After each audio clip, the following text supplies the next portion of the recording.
जो लोग ये पूछते हैं कि जी यूरोप की टैंकी सर्दियों में लगानी चाहिए या नहीं लगानी चाहिए, ये वीडियो खास तौर पे उनके लिए। और खुदारा मैं हाथ बांध के आपके लिए अर्ज करता हूँ आपके साथ के मेहरबानी फरमा के तो आप सर्दियों में डेंकी ना लगाएं, क्योंकि जिस तरह आप ये देख रहे हैं स्क्रीन पे कि ये कुछ लोग निकले हुए थे डेंकी लगाने के लिए। ये बेचारा पठान था और सर्दी में सख्त बर्फ की वजह से ये जमकर रास्ते में फौत हो गया। और इसके दोस्तों ने इसके लिए वीडियो बनाई है कि जी ये बंदा हमारे साथ था, डेंकी लगाई हुई थी इसने।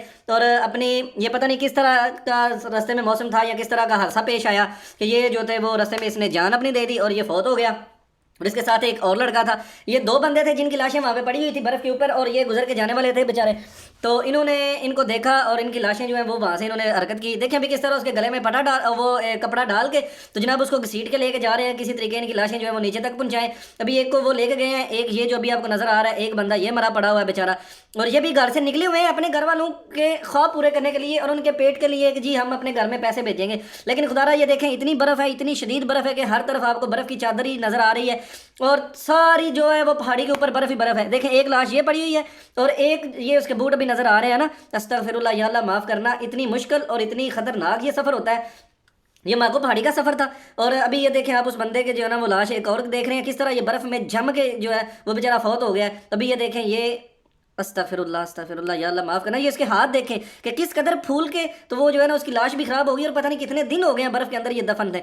और ये जो पास से गुजरने वाले हैं अल्लाह ताला इनको भी इसका अजर दे कि इन्होंने इन लड़कों को देखा और इनकी जो मैयतें हैं वो पता नहीं इन्होंने कहाँ पे रखी हैं। लेकिन ये देखें अभी एक और जो है ना वो उसी बंदे को घसीट के लेके जा रहे हैं जो किसी खाई में गिर गए हुए थे। और ये देखें अभी आप किस तरह से उनको जो है ना जिस तरह, क्योंकि वो उठा भी नहीं सकते थे और ख़ुद भी वो चल चल के थके हुए थे, तो फिर उन्होंने ऐसा ही किया कि बर्फ़ के ऊपर इसको घसीट के लेके जा रहे हैं। और वल्लाह आलम के लाश इसके घर पहुंच गई होगी या नहीं। और जितने भी दोस्त ये कहते हैं कि हमने अब सब डैंकी लगानी है सर्दियों में क्या निज़ाम है, तो ये वो वाला मंजर है जनाब। इस तरह चलना पड़ता है बर्फ़ के ऊपर, हर तरफ जो है वो बर्फ़ ने एक चादर ओढ़ी होती है और बर्फ़ की सफ़ेदी जो है वो हर तरफ होती है। तो ये घर से निकलना तो बहुत जो है ना वो आसान लगता है, लेकिन जब इन रास्तों पे आते हैं तो फिर ही पता लगता है कि जनाब रास्ते में कोई पता नहीं कि मौत का फरिश्ता जो है वो कहाँ आपका इंतज़ार कर रहा है और क्या जो है वो आपके साथ आन एक लम्हे के बाद किस तरह का मंजर हो जाना है। बिस्मिल्लाहिर्रहमानिर्रहीम, अस्सलाम वालेकुम। यूरोप इन्फो टीवी में तमाम दोस्तों को खुश आमदीद। तो आज की इस वीडियो में आप दोस्तों के साथ शेयर करने के लिए हम जा रहे हैं जनाब अपने सीज़न 2 की एपिसोड नंबर 4। और इस एपिसोड में जनाब हम तेहरान से जो है ना वो निकलेंगे तुर्की के बॉर्डर की तरफ, क्योंकि पिछली एपिसोड में हम आए थे जैदान से जनाब तेहरान आए थे और रास्ते में जो जो मुश्किलात थी वो वाली सारी मैंने बताई। और इस एपिसोड में हम कुम शरीफ से निकले ज़ियारत करने के बाद, और ज़ियारत करने के बाद फिर तेहरान टर्मिनल पे आ गए। तो ये वाला सारा जो है वो इंशाल्लाह आज हम तुर्की के बॉर्डर तक जो है वो डिस्कस करेंगे। और वहाँ पे हमें एक लड़का मिला जो मंडी बहावुद्दीन से था और किस तरह बर्फ़ में उसके हाथ शेल हो गए थे और उसकी कहानी भी आपके साथ शेयर करूँगा। तो जो नए दोस्त आए हैं चैनल पे, आप चैनल को सब्सक्राइब कर लें, वीडियो को लाइक करें और शेयर करें, बेल आइकन को जरूर प्रेस कर लें जनाब, ताकि हर नई आने वाली वीडियो अब तक बर वक्त पहुंच सके। और बहुत शुक्रिया, थैंक यू जनाब आप दोस्तों का जो भी मेरे चैनल को देखते हैं और वीडियोस को जो है ना वो देख के फिर कमेंट्स करते हैं और बताते हैं कुछ मेरी गलतियां बताते हैं, कुछ जो वो अपनी इन्फॉर्मेशन देते हैं। तो इसी तरह आप दोस्तों ने जो है वो जनाब इन्फॉर्मेशन देते रहना है और मुझे बताते रहना है, कमेंट भी करते रहना है। तो आपके प्यार का बहुत शुक्रिया। माशाल्लाह बहुत से भाई हमें जो है वो इंडिया से भी देखते हैं, तो जितने भी इंडिया से देखने वाले हैं जनाब मित्र हो गए, हमारे सरदार जी हैं और दूसरे दोस्त हैं बंगाली भाई हैं, बांग्लादेशी हैं और जनाब और भी मुख्तलिफ जगह से हमें देख रहे हैं दोस्त। सऊदीया से देखने वाले हैं, दुबई से देखने वाले हैं, न्यूजीलैंड से, कतर से, बहरीन से और यूरोप से देखने वाले हैं जनाब, अरब से देखने वाले हैं। तो सब दोस्तों को जो है ना वो मैं अप्रिशिएट करता हूँ कि आप अपने भाई को सपोर्ट कर रहे हैं और हमारी वीडियोस को देख रहे हैं। तो चलें जी वीडियो में आगे बढ़ते हैं बिला कोई तमहीदो ताखीर किए। तो ये वीडियो हमने जरूर देखनी है, पूरी सुननी है, क्योंकि इसमें जो है ना वो एक बॉर्डर का वाकया कि जब मैं बॉर्डर पे पहुंचा था तो एक पाकिस्तानी लड़का था जो वहां से बेचारा बर्फ में जम के आया हुआ था और उसके हाथ पांव जो बिल्कुल शेल हो गए हुए थे। उसकी स्टोरी भी आपके साथ शेयर करनी है। तो चलते हैं जी अपनी एपिसोड 4 की तरफ और यहाँ से हमारा सफर शुरू होगा कुम से तेहरान का। तो जी जनाब वहाँ पे ज़ियारत जो है वो करने के बाद हम दोस्तों दोबारा फिर यार जिन्होंने अभी तक सब्सक्राइब नहीं किया कर ले। तो सरकार वहां से हमने जनाब निकले हैं कुम शरीफ से ज़ियारत करने के बाद, और ज़ियारत करके फिर दोबारा हमने टैक्सी वाले से बात की है। टैक्सी वाले ने हमसे लिए हैं जनाब 200 रुपया पाकिस्तानी और आधे से पौना घंटा जो है ना वो सफ़र हमने किया टैक्सी के अंदर, और वो हमें लेके चला गया तेहरान टर्मिनल पे। जी जी हाँ, बिल्कुल यही इमाम ख़मीनी एयरपोर्ट से थोड़ा सा आगे जो है वो टर्मिनल था ये। तो दो टर्मिनल है तेहरान में। एक टर्मिनल जो है वो शहर के उस तरफ है, और एक जो है वो एंटर होने से पहले है। मशरकी और मगरबी शायद उसको कहते हैं, कि शुमाली जनूबी कहते हैं, अब ये नहीं पता मुझे, मशरकी मगरबी हो सकता है मेरा ख्याल। तो वहाँ पे आ गए जनाब ईरान टर्मिनल पे, बस स्टैंड पे। तो वहाँ पे जब हमारी एंट्री हुई है तो जनाब कुछ लोग जो है ना वो पहले ही वहाँ पे मौजूद थे, जिनके लोग आए हुए थे एजेंट वगैरह, उनको रिसीव करने के लिए। तो अरसलान था मेरे साथ और दो तीन और लड़के थे, तो उनका भी एजेंट था। तो अरसलान के पास सिम थी, उसने ली थी वहां से ईरान से, लेकिन उनके पास मोबाइल की बैटरी नहीं थी। तो मेरे पास सिम नहीं थी, मोबाइल था, ते चार्ज किया हुआ था मैंने सैमसंग का, लेकिन उसके सिग्नल नहीं आ रहे थे। पाकिस्तानी टेलीनॉर की सिम थी मेरे पास, उस पर मैंने पैकेज लगाया था। मैंने कहा शायद हो सकता है रोमिंग पे जो है ना वो चल जाए, लेकिन वो नहीं चल रही थी। तो खैर उधर जब हम पहुंचे हैं तो उनके जो बंदे पहले आए हुए थे वहां पे वो उनको रिसीव करने के लिए आ गए। तो मैं अभी वहां पे अकेला था, तो मुझे अरसलान कहता है कि चलो भाई कोई बात नहीं, आपके बंदे को फोन हो गया, वो भी आ जाएगा तो हम भी चलते हैं, ठीक है हम भी लेट हो रहे हैं, तो इंशाल्लाह अगर जिंदगी हुई तो मुलाकात फिर जाके करेंगे। तो मैं वहां पे बैठ गया जनाब टर्मिनल के अंदर। तो जब उधर मैं पहुंचा हूँ तो मैंने ना एक और बंदे के पास गया हूँ। मैंने उसको कहा कि यार मुझे ऐसा करें कि आप ना जरा प्लीज हॉटस्पॉट शेयर कर दें, मैं अपनी वीडियो जो है ना कॉल मैंने करनी है अपने दोस्त को। तो जो मुझे वहां पे लेने के लिए आना है उसने, तो उसको पता नहीं चल रहा, वो मुझे कॉल कर रहा होगा लेकिन मेरा नंबर बंद है। काफी लोगों से मैंने कहने के बाद कोई बंदा मेरी बात तो समझ नहीं रहा था, शायद उनको इंग्लिश का पता नहीं था, ये जानबूझ के कर रहे थे। मुझे एक बंदे से मैंने पूछा, वो कहता है वहां से सिम मिलती है, उधर से जाकर सिम ले आओ। तो मैं उधर गया, मैंने सिम का पूछा तो वो तकरीबन पाकिस्तानी 4,000 की सिम दे रहा था। तो मैंने कहा यार मैंने इसका क्या करना है, पता नहीं एक दिन ईरान में रहना है, 2 दिन रहना, तो ईरानी सिम लेके मैंने फायदे नहीं है। तो पैसे भी मैं कम ही लेके गया था, क्योंकि दूसरी दफा मुझे घर वालों ने जो पैसे दिए थे ना उसका मैंने फिर वीजे पे एक्सपेंड कर लिया था। और अपना 10 से 12 हज़ार रुपया मैं घर से लेके निकला था, मैंने कहा रास्ते में इतना ही होगा। तो वो भी जाके जो है ना वो इस तरह का मामला खराब हो गया कि मुझसे कुछ पैसे जो है ना वो लॉस्ट हो गए थे। खैर एक दोस्त कह रहे थे कि आप सब बता दें कि आपका खर्चा दोबारा कितना आया था, और आपको एजेंट ने उन्हीं पैसों में लेके गया था। तो जी भाई बिल्कुल ऐसा ही है कि मेरा जो खर्चा अपना था वो मैं घर से 10,000 रुपया लेके गया था, जिसमें मुझे 38,000 में वीजा मिला था। उसने कहा था ये बंदे ने कि जनाब आपने 38,000 हमें देना है, तो हम आपको तेहरान तक अपने खर्चे पे लेके जाएंगे। आपने ये 38,000 दे दिया और आपका पासपोर्ट पे स्टाम्प हो गई, तो वीजा आपके पास है, हमें आपने 38,000 रुपया ऐसे करके दे देना है, हमने आपको तेहरान में ऐसे जाके उतार देना है। तो मैंने ये रिस्क ले लिया, मैंने कहा ठीक है जी, रास्ते में मेरी परेशानी कोई नहीं, सारी इनकी है, इन्होंने मुझे तेहरान लेके जाना है, तो 38,000 ठीक है, मेरा जो खर्चा किराया वगैरह सारा आना था वो इनके पेट ही है। तो उन्होंने कहा जी ओके हो गया। तो वो मुझे जब मेरा वीजा ला के आ गया, वो कहता जी अब सब अभी तो आज फरवरी की जो है ना वो 20 तारीख होने वाली है, तो हमने मार्च या अप्रैल में निकलना है, तो आपका वीजा अभी 90 दिन तक वैलिड है, तो आप इंतजार करें। तो मैंने कहा कि भाई मैं तो इतना इंतजार नहीं कर सकता, मैंने तो जाना है, मेरी तो बात हुई है एजेंट से, बाद में वो उसने मुकर जाना है, तो लिहाजा मुझे निकलना है। तो खैर जैसे कैसे था, फिर मैं खुद ही निकल गया। तो वो 38,000 मैंने इसलिए दिया था कि उसने मुझे तेहरान लेके आना था।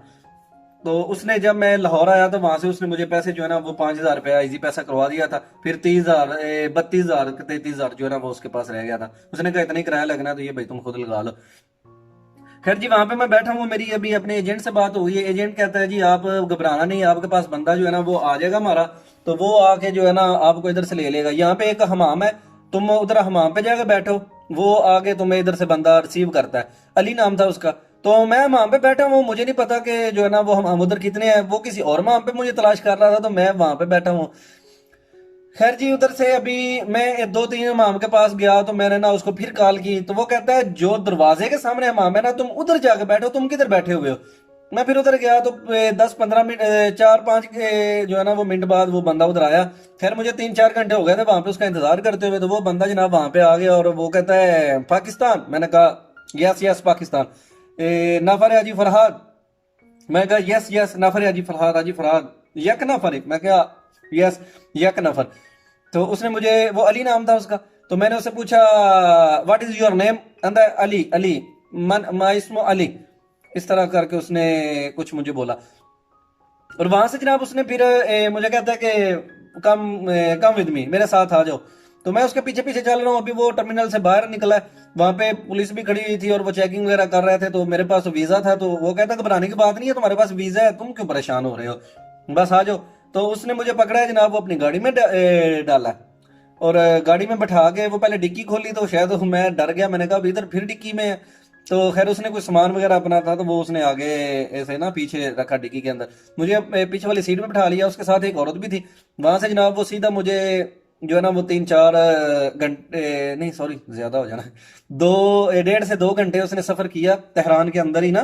तो कहीं पे पता नहीं वो गया और उसके बाद दोबारा फिर वो मुझे एक ना घर के ले गया सेफ के अंदर, जहाँ पे पहली दफा हम आके रुके थे ना उसी सेफ के अंदर। अब वहां पे मैंने ये वाला जो सीन था ना ये मैंने देखा हुआ था कि इधर तक जब हम पहुंचे थे तो किस तरह हमने 8 दिन का जो जिल्लत भरा सफर था वो सिर्फ हमने जनाब मेरी 1.5 दिन में मैंने तय कर लिया। अभी वहां पे फिर मैंने ये बात है कि इस सेफ में आते वक्त जो है ना वो लास्ट टैंकी में हम मर गए हुए थे, रास्ते में ऐसे ही था कि मर ही गए हैं तकरीबन, जब कपड़े भी नहीं थे, खाना भी नहीं था, होंठ सारे फटे हुए थे, हालत जो थी वो अजीब सी बनी हुई थी। तो मैंने कहा कि यार अभी देखो मैं 1.5 दिन में यहाँ तक पहुंच गया हूँ, तो तब जो है कोई मुझे मुश्किल नहीं, गाड़ी पे बैठ के आ रहा हूँ बिल्कुल सुकून से इज्जत के साथ। और 10,000 रुपया मेरे पास है जिसमें से मैंने सिर्फ 4,000 खर्चा किया, अभी 6,000 मेरे पास है। तो तब उधर में आया था जनाब, एक तो 1.5 लाख रुपया एजेंट को देना था और ऊपर से जो है वो 40,000 मैं साथ लेके आया हुआ था, और उसमें से भी ईरान तेहरान आते हुए 35,000 रुपया मेरा खर्च हो गया था। तो मौत को भी रास्ते में देखा था, जो मेरी टांगे हैं इनके मसल्स जो हैं वो भी पुल हो गए, बाजुओं के मसल्स भी पुल हो गए। तो अभी देखें अभी मैं खैरियत से पहुंच गया हूं दोबारा इधर इस जगह पे, लेकिन मैं 1.5 दिन में पहुंच गया हूं। तो खुदारा जो भी देखता है ना मेरी वीडियो को, तो आप भी वीजा लेके कोशिश किया करें, जिधर जाना हो ना आप वीजा लेके निकले, क्योंकि वीजे से बंदा जो है ना वो आसान हो जाता है और रास्ते में मरने के चांस बहुत कम होते हैं। तो इसी तरह खैर जी मैं उधर से बैठा हुआ था, वो बंदा आया मुझे कहता है कि आज शाम को जो आपने ना माको पहाड़ी की तरफ सफर करना है, हमने बॉर्डर की तरफ, तो आपने रेडी रहना है। मैंने कहा जी ठीक है। मैंने वहां पे कपड़े वपड़े अपने जो है ना वो पैकिंग पुकिंग की, दोबारा से जो एक्स्ट्रा चीजें थी वो मैंने वहां पे फेंक दी, घर से मैं कुछ खाने के लिए लेके आया हुआ था, वो भी जनाब पंजीरी टाइप था, वो भी मैंने उधर छोड़ा। मैंने कहा जितना वजन कम हो जाए बस ठीक है। तो और भी कुछ अचार था और इस तरह की चीजें थी। मैंने कहा अब इंशाल्लाह 1-2 दिन में मैंने तुर्की पहुंच जाना है, तो मैंने इसका क्या करना है। खैर वो रात को आया, उसने जनाब मुझे आके कहता है कि आप उठो और अभी हमारे साथ जाना है, हमने आपको बॉर्डर वाली गाड़ी पे बिठा के आना है। तो पासपोर्ट भी मेरे पास ही था। तो उसने पूछा पासपोर्ट किधर है, मैंने कहा पासपोर्ट मेरे पास है। तो वो कहता है वो उसको छुपा लो अभी, तो कपड़े ये पाकिस्तानी उतारो इधर और पैंट शर्ट जो है ना इस तरह जरा अपने कपड़े शपड़े जो है ना वो अच्छे से पहनो। तो मैंने कहा जी ठीक है कपड़े पहन लेते हैं जनाब। वहां पे फिर मैंने कपड़े पहने और कपड़े उतारे सॉरी, और पैंट शर्ट जो है वो पहन ली। और उसकी जो साथ एक लड़की भी थी, तो वो उसकी शायद मामनत करती थी या उसकी बेगम थी, अब ये नहीं मुझे पता। उसने उसको आगे बैठाया अपने साथ फ्रंट सीट पे, मैं पीछे बैठ गया और 15 से 20 मिनट जो है ना उसने मुझे दिए रेडी होने के लिए। नीचे वॉशरूम था, वहां पे मैंने सेफ के अंदर रेडी हो गया और खाना वाना उसने मुझे दिया। कहता है आज इंशाल्लाह आप उन्हें बॉर्डर पे पहुंच जाना है। मैंने कहा जी ठीक है। जो ही वहां से निकले हैं ना, तो कोई आधा घंटा गाड़ी चलाने के बाद वो मुझे तेहरान शहर में फिर लेके आ गया एक होटल पे। उधर मुझे कहता है बस उधर तुम जाकर ना बैठो। उधर मैं बैठा हूँ तो जनाब वहां पे और भी जो है ना वो कुछ पठान थे, शायद अफगानी थे या पाकिस्तानी थे, अब ये नहीं पता।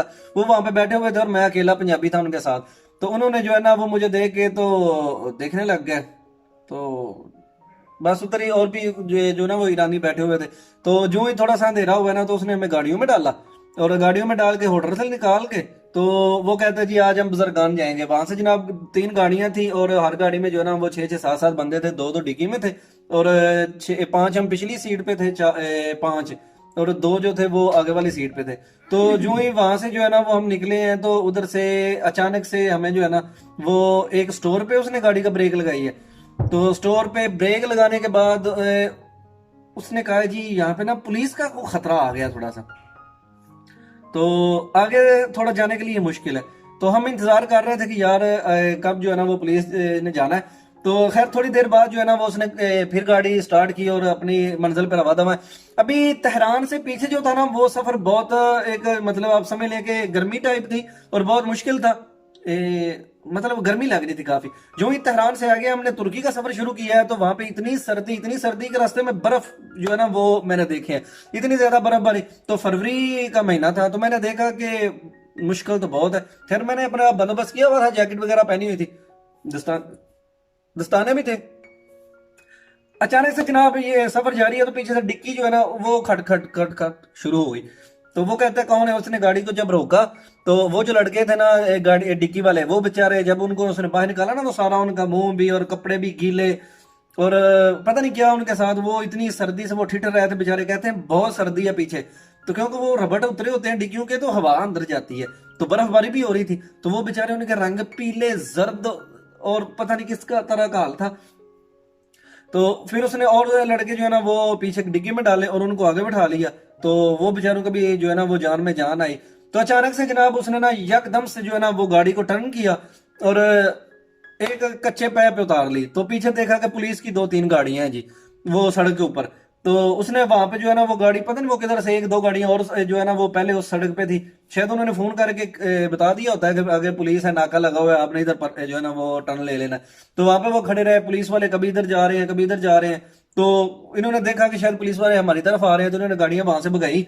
तो जनाब ये आगे एक ना गाँव था उसमें चले गए। तो अभी काफी वहां पे हम इंतजार करते रहे, 2 से 3 घंटे वहां पे इंतजार करते रहे कि पुलिस जाए, नाका खत्म हो। सुबह का तकरीबन 3 का टाइम हो गया था, तो पुलिस नहीं जा रही थी। वो इनकी तरफ कभी आ जाते, ये कहीं और पे गाड़ी ले जाते, तो एक जगह पे हमें उतार के चले गए। तो पुलिस जो है वो हमारे पास से गुजर गई, तो उन गाड़ियों को जो है ना उसने पुलिस ने फोकस किया हुआ था कि इसके अंदर कुछ इलीगल शायद सफर हो रहा है, लेकिन ऐसा कुछ भी नहीं था क्योंकि हमें तो पहले उन्होंने उतार लिया था। तो जो ही वहां से वो गाड़ियां पुलिस वाली निकली है ना उस तरफ, तो एक गाड़ी वाला आया है, उसने जहाँ डाले वाला उसने हमें वहां से उठाया और वो हमें ले गया जनाब। अब पुलिस तो इधर निकल गई थी, उसने कहा जी ठीक है अब हम निकलते हैं, अब पुलिस की मुश्किल नहीं है। उधर से आगे गए हैं तो बस कोई 10-15 किलोमीटर सफर किया, वहां पे एक घर था, वो उधर हमें ले गया, उधर जाके उसने छोड़ा है। तो वहां पे हमने जाकर देखा एक कच्ची सी कुल्ली थी, उसके अंदर एक जनाब चूल्हा जो है ना वो जल रहा है डीजल वाला, और उसमें एक बाबा जो है वो बैठा हुआ है तुर्किश। तो वो शायद उनका बाप था वो लड़कों का। तो लड़के मम्मी डैडी थे, वे अच्छे थे, तो उन्होंने गाड़ी में हमें उठाया और उधर कमरे में ला के रखा। वहां पे उनका बाप का वो कमरा था, तो उनके साथ हमें भी डाल दिया 5-6 लोगों को। तो वहां पे उन्होंने हमें खाना वगैरह ला के दिया और कहवा वगैरह पीने के लिए दिया, खिदमत वगैरह की। वो कहता जी ये बॉर्डर है, यहाँ से नजदीक ही है बॉर्डर, आपने घबराना नहीं है, इंशाल्लाह आपको उधर पहुंचाएंगे। तो जो ना 2 दिन वहां पे रहे। अभी मेरा जो एजेंट था उसने अपना बंदे को भेजा, वो मुझे वहां से लेके गया। तो इतनी सर्दी थी कि जो है ना वो पहाड़ों वाला एक एरिया था, तो मैं भी बहुत परेशान था और अंदर अंदर में डर रहा था। मैंने कहा यार मैं तो पहले ही मरीज हूँ, तो ये अभी मेरी टांगों के जो पट्टे हैं वो हो जाने इकट्ठे हैं, तो लिहाजा ये जो काम नहीं ठीक होना। बाकी चले अल्लाह खैर करे, देखते हैं क्या होगा। खैर जी वहां पे जब मैं चला गया हूं ना तो मैंने देखा है कि मेरे कुछ ना 2-3 पाकिस्तानी भाई वहां पे बैठे हुए हैं उसी घर के अंदर जिस सेफ के अंदर मैंने जाना है। वो जाके सेफ मैंने देखी है तो हाजी फरहाद की सेफ थी, वो जिस तरह की पहली थी वैसे नहीं थी, ये कुछ और थी, चेंज हुई हुई थी। तो जो ही मैं अंदर दाखिल हुआ ना तो वो जनाब एक लंबा सा वो हाल सा बना हुआ है, तंग सा और लंबा सा, मतलब उसकी चौड़ाई कम थी और लंबाई जो थी वो ज्यादा थी। तो वो बिल्कुल एंड पे नुक्कर के पे जाकर उन्होंने जिस तरह वो माल डंगर बांधने के लिए नहीं बना होता अंदर टप टाइप, तो उस तरह का था। उन्होंने आगे पॉलीथीन के छापर लगाए हुए थे और आगे दरिया नीचे बिछा के जनाब ऊपर तलाइयां वगैरह रखी हुई थी, और एक वहां पे चूल्हा पड़ा हुआ था, हीटर जो था शायद उसमें मिट्टी का तेल तेल डालते थे, तो वो था, उसकी बदबू भी थी वहां पे काफी। तो 2 बंदे लड़के भी पाकिस्तानी वहां पे बैठे हुए, एक की एज तकरीबन कोई होगी 16-17 साल, और एक की जो है वो 18-19 साल होगी। तो जो बेचारा 18-19 साल वाला ना उसके तो हाथ बिल्कुल ऐसे मुड़े हुए थे जनाब, और उसकी पता नहीं वो अजीब सी कैफियत बनी हुई थी। तो मैं उसको देख के ना तो एक दफा पागल सा हो गया, मैंने कहा यार भाई आपको क्या हुआ ये सीन। तो वो मुझे उसने अपनी जनाब स्टोरी सुनाना शुरू कर दी। वो कहते हैं कि यार मैं ना इस तरह गया था डेंकी लगा के, आज से ठीक 2 माह पहले, मतलब दिसंबर में गया हूँ। तो वहां से जो है ना वो हम इन्होंने हमें एक दफा पानी वाले रास्ते से गुजारा है, फिर माको पहाड़ी की तरफ लेके गए हैं, फिर जी वहां से हमें ये लेके गए हैं काने वाले रास्ते से। तो इतनी बर्फबारी हो रही थी तो हम जनाब एक पहाड़ी पे इन्होंने चढ़ा दिया है। तो वहां पे जो है ना वो मैं गुजरा हूँ, तो वो बर्फ इतनी ज्यादा थी कि मुझे ठंड लग गई, मैं वहां पे गिर गया था, मरा नहीं था। तो मेरा जो है ना वो सारा ये निज़ाम खराब हो गया था, मैं तुर्की में रह के आया हूँ। तो उधर जाके मैंने काम भी करने की कोशिश की, लेकिन ये मेरे हाथ खुल नहीं रहे, ये बर्फ से ना शल हो गए हैं, वो ऐसे ही उसके हाथ होते थे, कुछ चीज पकड़ भी नहीं सकता था ना, तो बिल्कुल ऐसे ऐसे वाइब्रेट ही करता रहता था। तो जब मैंने उसकी हालत देखी, वो कहता है भाई मैं उधर जा काम भी नहीं तुर्की में कर सका, तो आगे मैंने क्या जाना है। मैंने कहा अभी काम तो मैं कर नहीं सकता, तो इधर ही ठीक है, इधर ही रहता हूँ। तो खैर जी, जैसे कैसे था कि वो बंदे ने मुझे बात जब सुनाई तो मैं और डर गया। मैंने कहा ये तो बर्फ की वजह से बेचारा वो हो गया है, इस तरह कमजोर हो गया, और मतलब इसके हाथ पांव जो है वो काम नहीं कर रहे, तो अल्लाह ना करे मेरे साथ भी कुछ इस तरह का हो जाए। मेरी टांगे पहले से ही जो है वो कमजोर है, पट्ठे जो है ना वो पट्ठे हो जाते हैं इकट्ठे, पर फिर भी हमने चलते रहना था मठे मठे, वो इतनी मुश्किल नहीं थी। तो ये वाली मैंने कहा यार बता तो सही तुम्हारे साथ हुआ क्या है, किस तरह का सीन हुआ। वो बताता है कि भाई मैं इस तरह जो है ना इधर से निकले, एजेंट ने हमें निकाला है, और वहां से वो सीधा लेके जो है ना उसने कहा जी दोगो प्याज वाली तरफ आपने जाना है। ऊपर से इतनी बर्फबारी हो रही थी, तो मैं वहां पे जा रहा था, इन्होंने हमें नार वाले रास्ते के साथ साथ जो है ना वो भेजना शुरू कर दिया। वहां पे हमने चलना शुरू कर दिया, हम इतना चलते रहे, सारी रात चलते रहे, सारी रात चलते रहे, मेरे बूट जो है वो भी गीले हो गए, और मैं वहां पे जो है ना वो भाई मेरी टांगे जो है ना वो भी दर्द करने लग पड़ी। तो उधर से जो है वो सारे बंदे आगे निकल के, मेरे साथ पठान थे और पंजाबी थोड़े थे, हम पठान ज्यादा थे, तो वो आगे निकल गए, तो हम उधर गुम हो गए। हम गुम हो गए तो हम कभी इधर जा रहे हैं कभी इधर जा रहे हैं, हमें रस्ते का नहीं पता चल रहा। तो कहता मैं दो रात ਵਿੱਚ ਟੱਠਾ ਡੱਠਾ ਹੀ ਤੇ ਮੈਨੂੰ नहीं पता कि मेरे नाल की हो जाना है। ਤੇ मैं ਜਾਂਦਾ ਪਿਆ ਤੇ ਮੇਰੇ ਕੋਲ ਸਾਰੇ ਮੁੰਡੇ ਖਿੱਲਰ ਗਏ ਨੇ, ਮੈਂ ਕੋਈ ਨਹੀਂ ਅੱਗੇ ਗਿਆ ਕਿਸੇ ਦੇ ਨਾਲ, ਤੇ ਮੈਂ ਇਕੱਲਾ, ਨਾ ਮੇਰੇ ਅੱਗੇ ਕੋਈ ਤੇ ਨਾ ਮੇਰੇ ਕੋ ਪਿੱਛੇ, ਤੇ ਮੈਨੂੰ ਤਰੇ ਲੱਗਦੀ ਆਈ ਤੇ ਮੈਂ ਬਰਫ਼ ਖਾਂਦਾ ਹਾਂ ਬਰਫ਼, ਤੇ ਉਹ ਮੁੜ ਤੇ ਜਾ ਕੇ ਤੇ ਸਾਗੇ ਚ ਜੰਮ ਜਾਂਦੀ ਆਈ, ਤੇ मतलब गले में वो कहता है जो बर्फ है ना वो भी अटक जाती थी, जब मुझे प्यास लगती थी तो मैं वो बर्फ खा लेता था। और कहता है जिधर भी नजर जाती है चांद की जो है ना वो चांदनी थी तब, तो मैं देखता था जिधर जो है ना वो मैं नजर करता हूँ तो वो एक सफेद जो है ना वो बर्फ की चादर ओढ़ी हुई थी जमीन सारी ने। तो कोई पता नहीं अब गड़े हैं कोई खाई है किस तरह का, लेकिन चलता जा रहा हूँ। कहता है कि मैं ना खैर एक जगह पे जब हमने बॉर्डर क्रॉस कर लिया, फिर आगे ना सारी रात चल के दो को ब्यास जाना होता है घर के अंदर उनके ना, तो वो तकरीबन कुछ 4 से 5 घंटे का सफर है जो पैदल आपने करना होता है। तो वहां से वो कहता है कि मैं गया तो रास्ते में मैं थक गया, तो वहां पे मैं बैठ गया, अभी बैठ गया फिर मुझसे उठा नहीं जा रहा।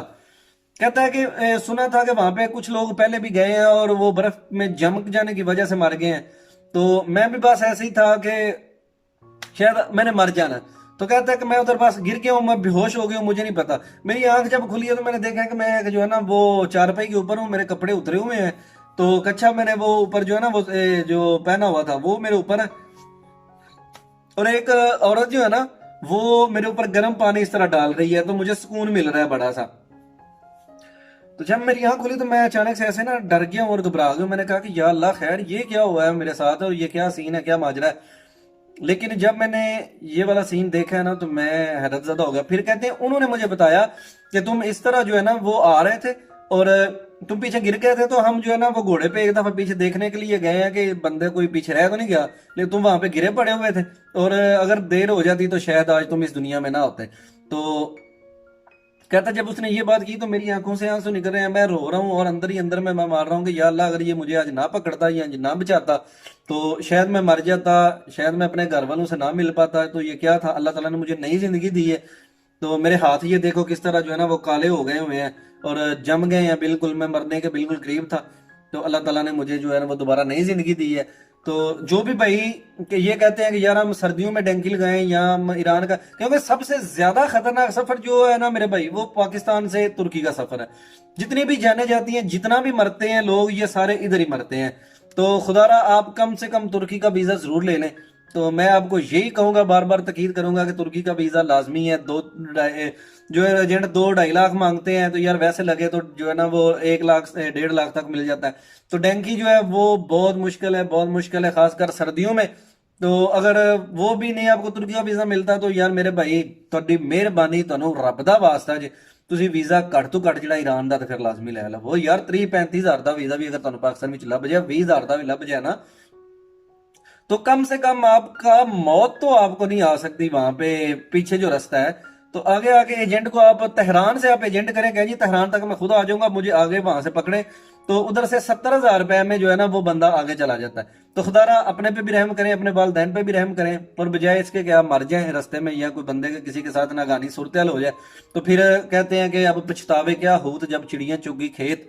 तो आज का एपिसोड बस इसी जो है ना वो इन्फॉर्मेशन के मुताबिक के सर्दियों में डेंकी लगानी चाहिए या नहीं लगानी चाहिए, आज के लिए बस इतना ही है। इंशाल्लाह इससे नेक्स्ट जो वीडियो है उससे हम क्रॉस करेंगे जी ईरान तुर्की का बॉर्डर, और वहाँ पे तुर्किश जो पुलिस थी उन्होंने हमें पकड़ा, मारा, हमारे मोबाइल वगैरह तोड़े, जो भी किया। तो खैर इस डेंकी में भी मैंने ईरान के बॉर्डर पे 3 ट्राइयां लगाई थी, 3 दफा। पहली दफा माको पहाड़ी पे चढ़े, पकड़े गए, मार खाई, नीचे आ गए। दूसरी दफा भी माको पहाड़ी कब्र के अंदर से गुजारा उसने, पकड़े गए, आ गए। तीसरी दफा फिर इमिग्रेशन के रास्ते से निकल गए। तो ये वाला इंशाल्लाह नेक्स्ट एपिसोड में करेंगे। तब तक के लिए भाई को दें इजाजत, आएंगे नई वीडियो में। तब तक चैनल को सब्सक्राइब कर लें जिन्होंने अभी तक नहीं किया, वीडियो को लाइक करें, शेयर करें और बेल आइकन को जरूर प्रेस करें ताकि हर नई आने वाली वीडियो आप दोस्तों तक बर वक्त और हर वक्त पहुंच सके। अपना रखें ढेर सारा ख्याल और अपनी दुआओं में मुझे याद रखें। अल्लाह हाफिज।